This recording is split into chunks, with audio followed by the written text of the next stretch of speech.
Rameswaram cafe में धमाके की जांच में एनआईए को सौंपी गई रिपोर्ट। गृह मंत्रालय ने एनआईए को सौंपी रिपोर्ट। एनआईए अब इस मामले की जांच करेगी। आपको बता दें कि जुमे को बेंगलुरु में रामेश्वरम कैफे में ब्लास्ट हुआ था, जिसके बाद सीसीटीवी में एक मुश्तबा काला बैग लेकर जाते हुए नजर आया था। इस ब्लास्ट में 10 लोग जख्मी भी हुए थे और अब इस मामले की जांच एनआईए को सौंपी गई है। इस वक्त की बड़ी खबर आपको बता रहे हैं, बेंगलुरु ब्लास्ट मामले से जुड़ी इस वक्त की अहम खबर। रामेश्वरम कैफे में धमाके की जांच अब एनआईए को सौंपी गई है। गृह मंत्रालय ने एनआईए को सौंपी है जांच। इस मामले में अब एनआईए जांच करेगी। आगे क्या कुछ इसमें निकलकर सामने आता है, ये अहम होगा यहाँ देखना। आपको बता दें कि जुमे को बेंगलुरु के रामेश्वरम कैफे में ब्लास्ट हुआ था, जिसके बाद सीसीटीवी में एक मुश्तबह काला बैग लेकर जाते हुए ये शख्स नजर आया था और इस ब्लास्ट में 10 लोगों के जख्मी होने की खबर थी।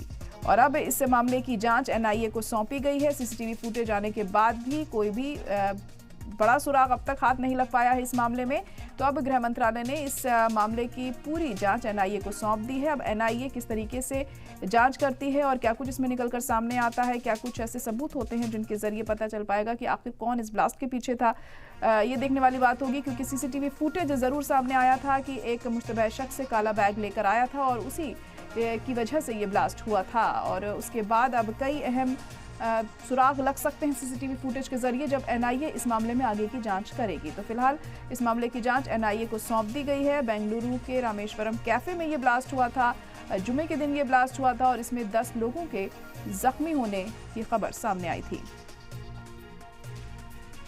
तो बेंगलुरु ब्लास्ट से जुड़ी इस वक्त की अहम खबर आपको बता रहे हैं। रामेश्वरम कैफे में धमाके की जांच अब एनआईए को सौंप दी गई है। गृह मंत्रालय ने ये जांच एनआईए को सौंपी है। एनआईए अब इस मामले की जांच करेगी।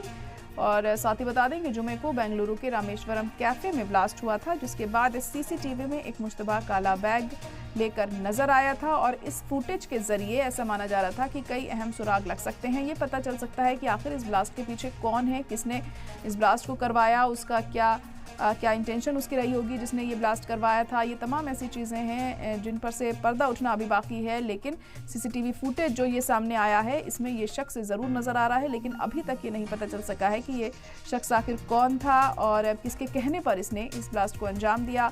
अब एनआईए के हाथों में ये जांच सौंपी गई है। अब एनआईए नए सिरे से इस मामले की जांच पड़ताल करेगा और तब देखना होगा कि इस जांच में क्या कुछ निकलकर सामने आता है। गृह मंत्रालय ने ये जांच एनआईए को सौंप दी है। तो बेंगलुरु के रामेश्वरम कैफे में जुमे के दिन धमाका हुआ था, जिसमें 10 लोग जख्मी हो गए थे और इस ब्लास्ट के बाद ये फुटेज भी सामने आया जो आप तस्वीरों में देख पा रहे हैं। ये शख्स इसमें दिखाई दे रहा है जिसने काला बैग हाथ में लिया हुआ है और उसी से ये ब्लास्ट हुआ था। इस ब्लास्ट में 10 लोग जख्मी हो गए थे। अफरा तफरी का माहौल उस वक्त देखने को मिला जब ये ब्लास्ट हुआ यहाँ पर, और लोग काफ़ी डरे सहमे दिखाई दे रहे थे। और उसके बाद ये माना जा रहा था कि अब फुटेज जब सामने आया है तो इस शख्स को भी पकड़ लिया जाएगा, इसके बारे में भी जानकारी मिल जाएगी। लेकिन कोई भी अहम कामयाबी इस बारे में नहीं मिल सकी, जिसके मद्देनज़र अब इस मामले की जांच को एनआईए को सौंपा गया है। अब एनआईए ये पता लगाने की कोशिश करेगी कि आखिर इस ब्लास्ट के पीछे कौन है, किसने ये धमाका करवाया है, किसके कहने पर इस शख्स ने ये ब्लास्ट किया, ये जो काला बैग लेकर ये शख्स मौजूद है, किसके कहने पर यहाँ पर आया है। तो रामेश्वरम कैफे में धमाके की जांच को अब एनआईए को सौंपा गया है। अब आगे की जांच इस मामले में एनआईए करेगा और क्या कुछ जांच में निकलता है ये अहम होगा। जुमे के दिन बेंगलुरु में ये ब्लास्ट हुआ था और इसमें 10 लोग जख्मी हो गए थे। जब ये ब्लास्ट हुआ तो अफरा तफरी वहाँ देखने को मिली। तस्वीरें आप देख सकते हैं किस तरीके से ये ब्लास्ट हुआ और एक मुश्तबह शख्स काला बैग लेकर वहाँ पर जाता हुआ दिखाई दे रहा है, जिसके वजह से ही ये ब्लास्ट हुआ, ऐसा वहाँ मौजूद लोगों ने भी बताया और सीसीटीवी फुटेज में भी साफ तौर पर ये नज़र आ रहा है।